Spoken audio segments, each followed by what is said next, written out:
ಫಲಾನುಭವಿ ಕುಟುಂಬಕ್ಕೆ solar panel ಅಳವಡಿಸಲು ಸುಮಾರು 75ರಿಂದ 80 ಸಾವಿರ ರೂಪಾಯಿಗಳನ್ನು ನೀಡುತ್ತದೆ.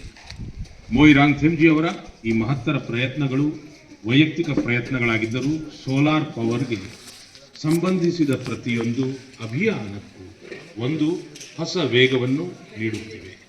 ನಾನು ಮನ್ ಕಿ ಬಾತ್ ಮೂಲಕ ಅವರಿಗೆ ನನ್ನ ಶುಭಾಶಯಗಳನ್ನು ತಿಳಿಸುತ್ತೇನೆ.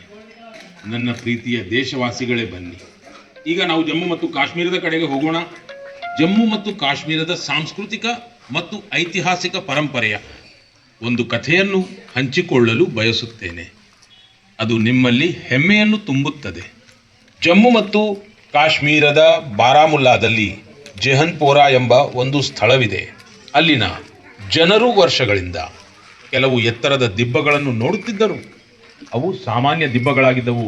ಅವುಗಳೇನು ಎಂಬುದು ಯಾರಿಗೂ ತಿಳಿದಿರಲಿಲ್ಲ. ನಂತರ ಒಂದು ದಿನ ಆರ್ಕಿಯಾಲಜಿಸ್ಟ್ಗಳ ದೃಷ್ಟಿ ಅವುಗಳ ಮೇಲೆ ಬಿತ್ತು. ಅವರು ಈ ಪ್ರದೇಶವನ್ನು ಗಮನವಿಟ್ಟು ನೋಡಲು ಪ್ರಾರಂಭಿಸಿದಾಗ ಈ ದಿಬ್ಬಗಳು ವಿಭಿನ್ನವಾಗಿ ಕಂಡವು. ಇದರ ನಂತರ ಈ ದಿಬ್ಬಗಳ ವೈಜ್ಞಾನಿಕ ಅಧ್ಯಯನವನ್ನು ಪ್ರಾರಂಭಿಸಲಾಯಿತು. ಡ್ರೋನ್ ಮೂಲಕ ಮೇಲಿನಿಂದ ಚಿತ್ರಗಳನ್ನು ತೆಗೆಯಲಾಯಿತು. ನೆಲದ ಮ್ಯಾಪಿಂಗ್ ಮಾಡಲಾಯಿತು ಮತ್ತು ನಂತರ ಕೆಲವು ಆಶ್ಚರ್ಯಕರ ವಿಷಯಗಳು ಬೆಳಕಿಗೆ ಬರಲಾರಂಭಿಸಿದವು. ಈ ದಿಬ್ಬಗಳು ನೈಸರ್ಗಿಕವಲ್ಲ ಎಂದು ತಿಳಿಯಿತು. ಇದನ್ನು ಮನುಷ್ಯರು ನಿರ್ಮಿಸಿದ್ದರು. ಇದು ಯಾವುದೋ ದೊಡ್ಡ ಕಟ್ಟಡದ ಅವಶೇಷವಾಗಿತ್ತು. ಇದೇ ಸಮಯದಲ್ಲಿ ಮತ್ತೊಂದು ಕುತೂಹಲಕಾರಿ ಕೊಂಡಿ ಸೇರಿಕೊಂಡಿತು.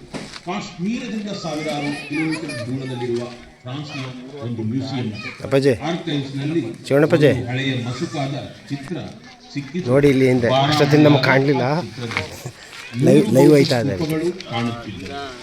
ಇಲ್ಲಿಂದಲೇ ಕಾಲವು ತಿರುವು ಪಡೆದುಕೊಂಡಿದೆ ಮತ್ತು ಕಾಶ್ಮೀರದ ಒಂದು ಗೌರವಾನ್ವಿತ ಗತಕಾಲ ನಮ್ಮ ಪರಮೇಶಣ್ಣ ಆ ಕಡೆ ಹೋಗಿ ಇದು ಸುಮಾರು 2 ಅಲ್ಲಿ ನಮ್ಮ ಕಾರ್ಯಕರ್ತ ಮುಂದಕ್ಕೆ ಬಂದ. ಇದು ಕಾಶ್ಮೀರದ ಬೌದ್ಧ ಸಂಕೇತ. ಇದು ಕಾಶ್ಮೀರದ ಗತಕಾಲ ಹೇಗಿತ್ತು, ಅದರ ಅಸ್ಮಿತೆ ಎಷ್ಟು ಸಮೃದ್ಧವಾಗಿತ್ತು ಎಂಬುದನ್ನು ನಮಗೆ ನೆನಪಿಸುತ್ತದೆ. ನನ್ನ ಪ್ರೀತಿಯ ದೇಶವಾಸಿಗಳೇ,